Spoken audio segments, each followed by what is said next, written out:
Oh cilikane sing ngomong kowe ki lho, Ren. Nggih jenengan sing nyewoki ngoten. Nek atus nggih ditusi ngono. Oh alam mira sing ndek tak cewoki kae to. Lah kan pamrih jenengan iku jane nggih napa nggih? Mbah. Iki to mbah kula jane. Nggih to? Kan riyen sing ngomong kula. Leluwu. Loh, Pak De Gareng. Badhe teng pundi? Ngawin kejaran. Sia-sia.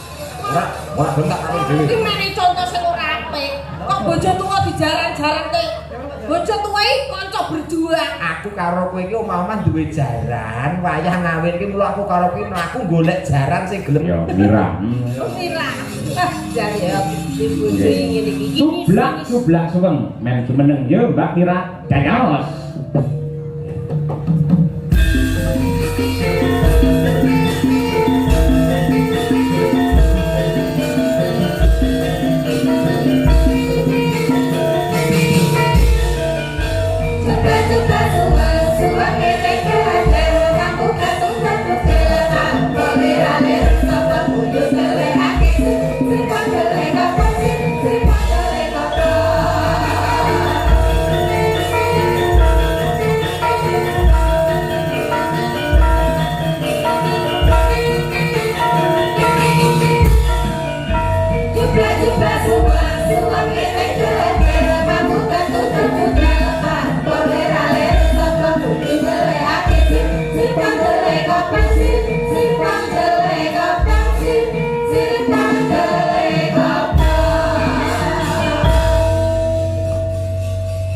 Sugeng dalu.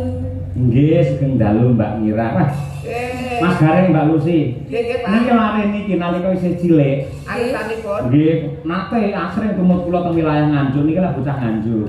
Oh, Nduk Mira daleme Nganjuk. Nggih. Oh, Nganjuk ya, Nduk. Nggih. Karo guyangan ngendi, Nduk? Sing kok takoki langsung kuwi lho. Nggih to. Nek bisa teng mriko, Pak. Oh, iya. Nyegat bis mawon nggih. Nyegat bis ora nyegat apa-apa. Cah wayu. Kali guyangan niku mboten tepi-tepi sanget, ning mboten celak-celak sanget. Kirang langkung nggih setunggal jam. Oh, ya lumayan ado. Lumayan ado. Yen kok apa ning kono? Yen pas nemoni aku kae to, ning kono kae to. Iya, nek kowe tutup ngono. Iki cedhake tok cahayu ki. Ning omah ki budi ngene iki dak cek-cek. Mau ngene iki malah nyengkake umur kowe kotrok. Ya ora to, iki mumpung kesempatan di atas panggung ngono lho. Kesempatan di atas panggung ngene iki nek terbawa hati bahaya resikonya gede.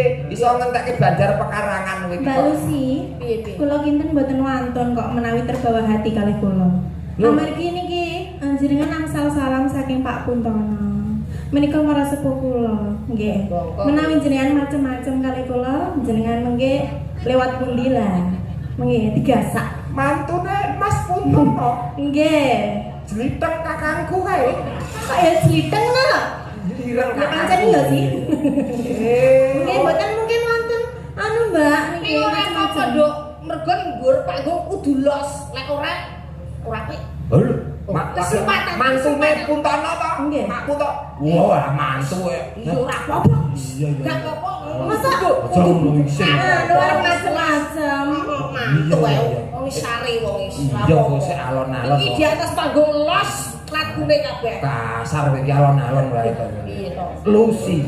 Dhuwur panggung ora apa-apa. Ora disongkoke kok mau.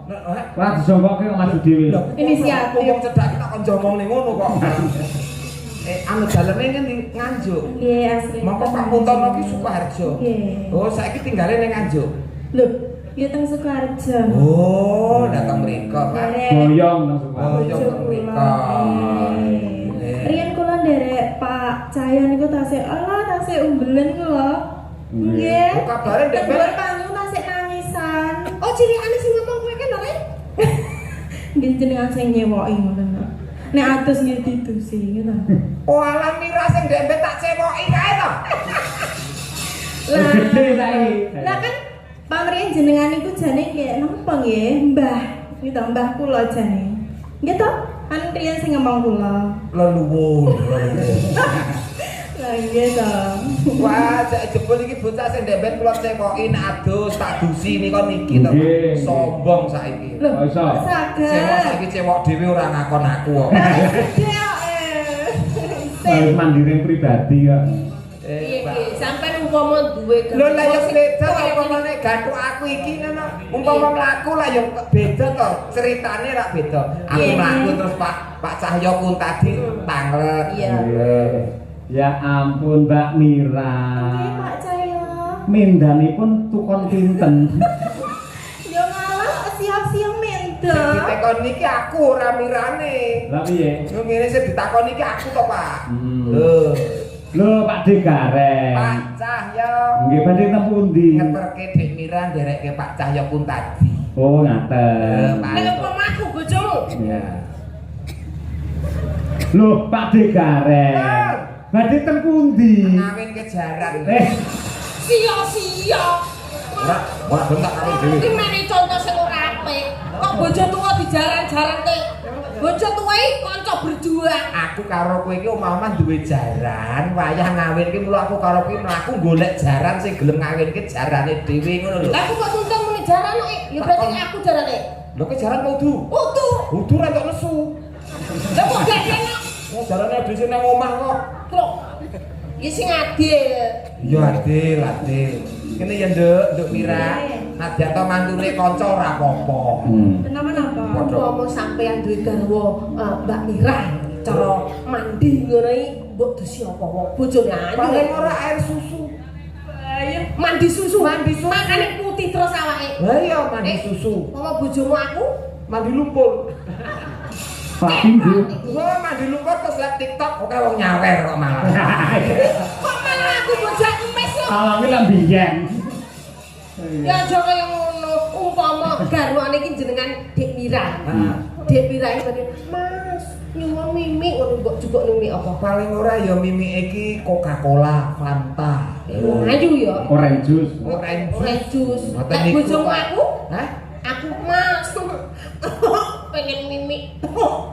Mimi. Solar. Apa iya nek bojone diombeni solar iki lho? Ben iso glegeken.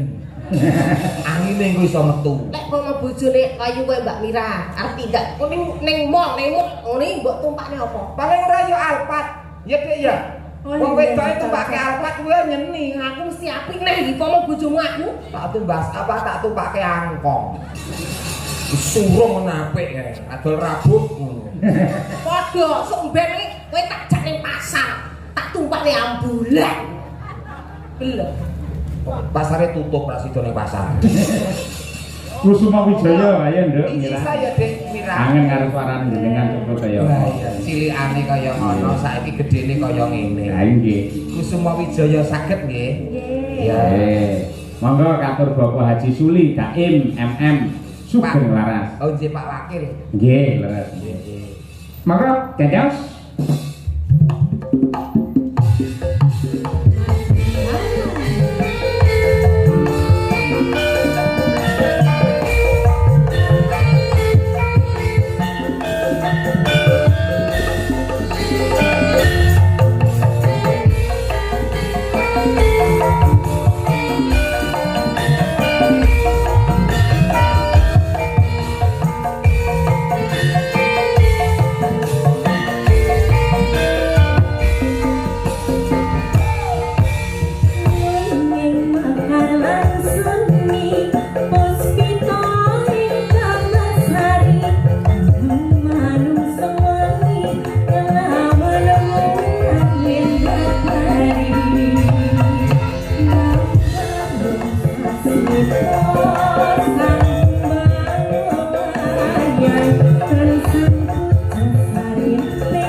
luar biasa lah. Sak terus mawon Pak niki. Napa? Sak terus mawon.